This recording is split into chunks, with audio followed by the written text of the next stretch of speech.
Hello friends, आज हम इस वीडियो में समझेंगे कि किस हिसाब से हम अपनी एक इक्विटी बेस्ड स्ट्रैटेजी को एक इक्विटी बॉट में कन्वर्ट कर सकते हैं। तो कई सारे हमारे यूज़र्स हैं जिनको इक्विटी बेस्ड स्ट्रैटेजीज़ को अपना बॉट के रूप में उसको क्रिएट करना है, उसको एग्जीक्यूट करना है लाइव मार्केट्स में। तो ये सारी चीज़ें हम इक्विटी के अराउंड आज करेंगे। तो उसके लिए सबसे पहले मैं स्पीड बॉट पे आ चुका हूँ और यहाँ पे मैंने अपना स्पीड बॉट अकाउंट लॉगिन कर लिया है। इक्विटी बॉट बनाने के लिए सबसे पहले मुझे इक्विटी बिल्डर ओपन करना होगा, तो वो मैं यहाँ पे इस ऑप्शन पे क्लिक करके ओपन कर सकता हूँ, that is create your own equity bot. यहाँ पे आने के बाद सबसे पहले यहाँ पे मुझे कुछ फील्ड्स दिखेंगे, बॉट नेम, सिंबल, डिस्क्रिप्शंस। तो सबसे पहले बॉट नेम को मैं मेंशन कर देता हूँ इक्विटी बॉट ट्रेडर। ये मैंने एक बॉट का नाम दे दिया, आप जो भी नाम देना चाहें दे सकते हैं। सिंबल में आपको ड्रॉप डाउन पे क्लिक करने के बाद कई सारे सिंबल्स दिखेंगे। यहाँ पे आपको इंडिसेस भी दिखेंगे, यहाँ पे आपको इंडिविजुअल सिंबल्स भी दिखेंगे। तो दो प्रकार से आप अपना इक्विटी बॉट क्रिएट कर सकते हैं। मान लीजिए अगर आपकी एक इक्विटी की स्ट्रैटेजी है जिसकी कंडीशंस आपको निफ्टी के 50 स्टॉक्स पे चेक करवानी है, तो उस केस में आप सिंपली निफ्टी 50 यहाँ पे सिलेक्ट कर सकते हैं। तो यहाँ पे जैसे ही आप क्लिक करते हैं तो आपको निफ्टी 50 के स्टॉक्स मिल जाएंगे, और अगर आपको इसको हटाना हो तो यहाँ पे आप क्लियर कर सकते हैं। फिर से अगर आप मान लीजिए निफ्टी मिड कैप 50 के करने हैं तो वो आपको दिख जाएंगे यहाँ पे। तो जो कंडीशंस जो हम नेक्स्ट पेज पे डिफाइन करेंगे वो इन्हीं सब स्टॉक्स पे चेक होंगी। तो अभी के लिए मान लीजिए निफ्टी मिड कैप 50 लेके चलते हैं हम। अब यहाँ पे आपको कुछ फील्ड्स दिखेंगे, position direction, target and stop loss और ट्रेलिंग स्टॉप लॉस। तो यहाँ पे अगर मैं पोजीशन डायरेक्शन पे क्लिक करता हूँ तो 3 ऑप्शंस मुझे दिखते हैं, लॉन्ग, शॉर्ट और बोथ। तो लॉन्ग अगर मैं सिलेक्ट करूँ तो जो हमारा बॉट है वो लॉन्ग एंट्री और लॉन्ग एग्जिट के बेसिस पे ही काम करेगा। और अगर मैं शॉर्ट डिफाइन करूँ, शॉर्ट सिलेक्शन करूँ पोजीशन डायरेक्शन में, तो वो सिर्फ शॉर्ट एंट्री और शॉर्ट एग्जिट के बेसिस पे वो हमारे कंडीशंस को चेक करेगा। अगर मुझे है कि मुझे दोनों चीज़ें करनी है, that is long as well as short, तो उस केस में मैं बोथ सिलेक्ट करूँगा। तो अभी just to keep things simpler मैं पोजीशन डायरेक्शन को लॉन्ग किया। अब लॉन्ग करने के बाद यहाँ पे कुछ नए फील्ड्स ऐड हो गए, long entry condition, long exit condition, right. तो यहाँ पे मुझे ये डिफ़ाइन करना पड़ेगा। तो जैसे मैंने आपको बताया था कि स्पीड बॉट जो है वो एक नो कोड एनवायरनमेंट में क्रिएट हुआ है। दैट इज़ आप अगर अपना कोई भी बॉट को क्रिएट करना चाहते हैं, लॉजिक ऐड करना चाहते, तो बिना कोडिंग के आप यहाँ पे अपना लॉजिक क्रिएट कर सकते हैं।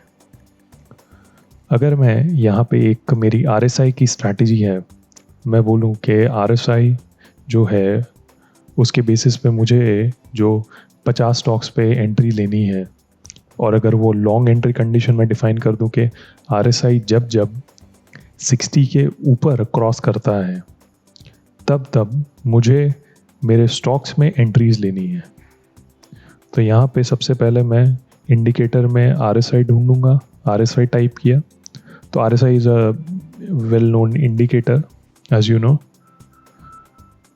तो टाइम फ्रेम जो है वो मैं 15 मिनट्स का रखता हूँ, एक्सेप्ट किया मैंने।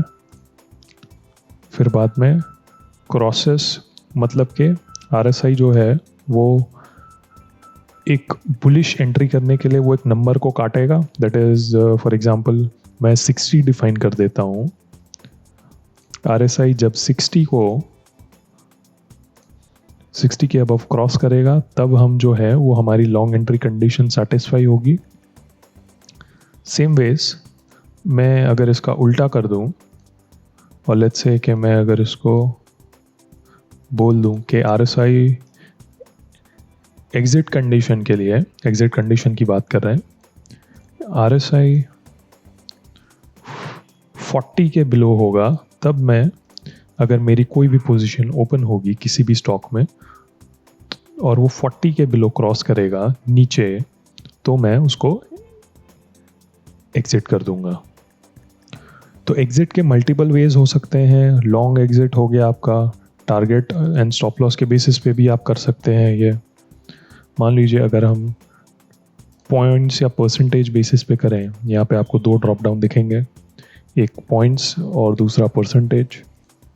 मैं यहाँ पे डिफाइन कर दूँ कि 2% पे हमको टारगेट रखना है और 1:2 का रेशियो फॉर एग्जांपल मान लीजिए 1:2 का हमको टारगेट और स्टॉप लॉस रखना है। और यहाँ पे अगर हमको ट्रेलिंग ऐड करनी है, ट्रेलिंग स्टॉप लॉस मतलब कि जो हमने ये स्टॉप लॉस किया इसको हमको ट्रेल करना है in order to minimise our risk. तो यहाँ पे अगर मैं ये ड्रॉप डाउन में येस कर दूँ तो 2 फील्ड्स और ऐड हो जाएंगे। तो ईजिली आप डिफाइन कर सकते हैं कि अगर मेरा स्टॉप लॉस जो है वो 1% का है और मेरा जो ट्रिगर वैल्यू है, मान लीजिए अगर मेरी 1% अपसाइड की मूवमेंट आती है स्टॉक में मेरी एंट्री प्राइस से, तो मेरा जो ट्रेलिंग है वो ट्रिगर हो जाएगा और जो मेरा स्टॉप लॉस था वो 1% ट्रेल हो जाएगा। फिर से मैं रिपीट करता हूँ।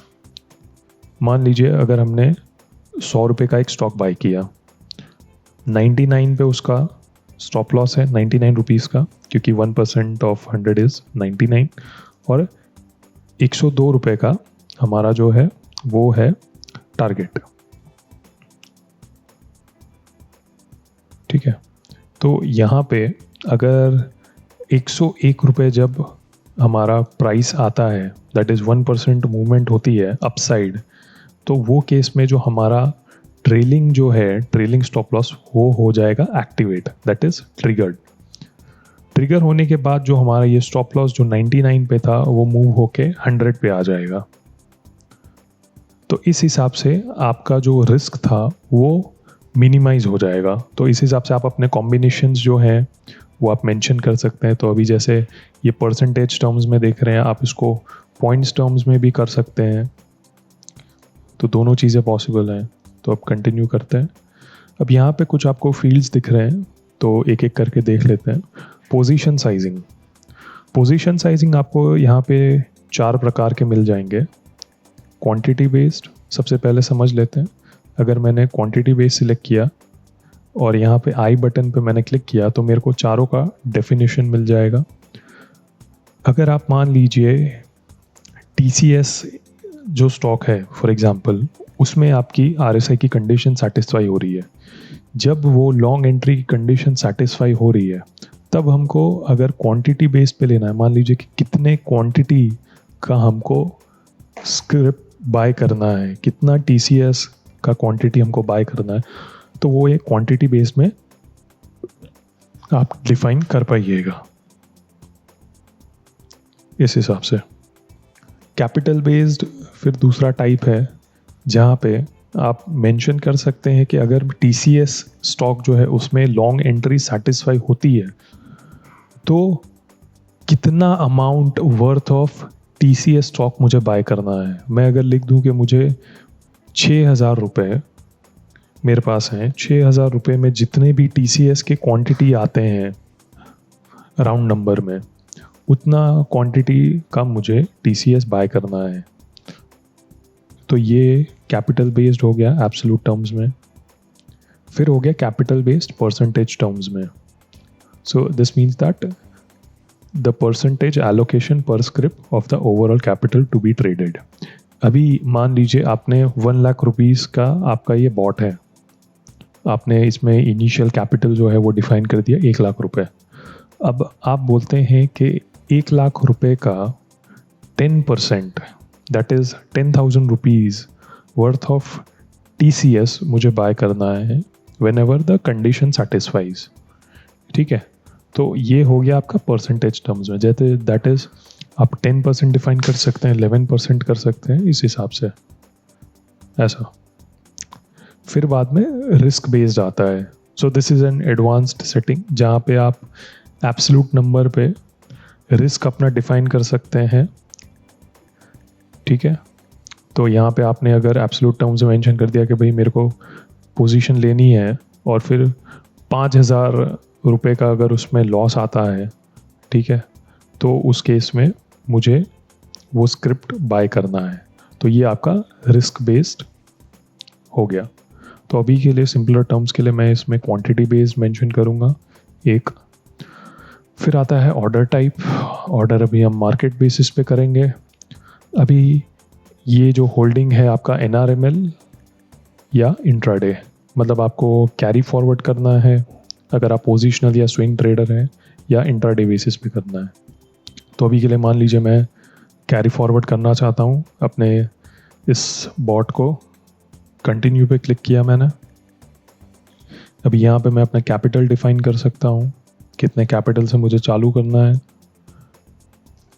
फिर लेट्स से कि अगर मुझे इसकी बैक टेस्टिंग करनी है, तो बैक टेस्टिंग के लिए मैं अपना ड्यूरेशन सिलेक्ट कर पाऊँगा कि कितने टाइम के लिए मुझे बैक टेस्टिंग करनी है। कस्टम बेसिस पे कर सकते हैं। तो हमारे पास अराउंड 10 ईयर्स का डेटा है फॉर इक्विटी स्टॉक्स, तो इस पर आप टेस्टिंग कर सकते हैं ईजिली अपने साइड से।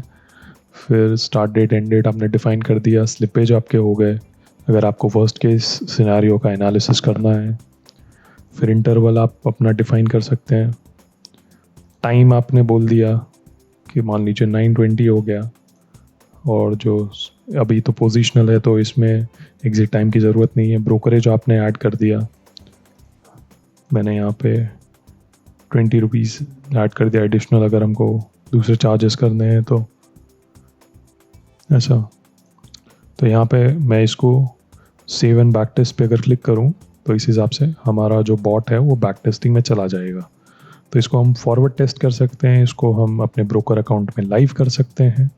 तो इस हिसाब से ऑल इन ऑल आप एक इक्विटी बेस्ड बॉट बना सकते हैं। तो I hope you understood how you can use your equity strategy and convert it into a workable equity trading bot. So thank you for watching this video. अगर आपको कुछ भी डाउट्स हो तो you can drop it in the comment. We'll be happy to answer them. और अगर आपके कोई feedback हो, so you can also share that with us. So thank you for watching this video and I hope to see you in the next one.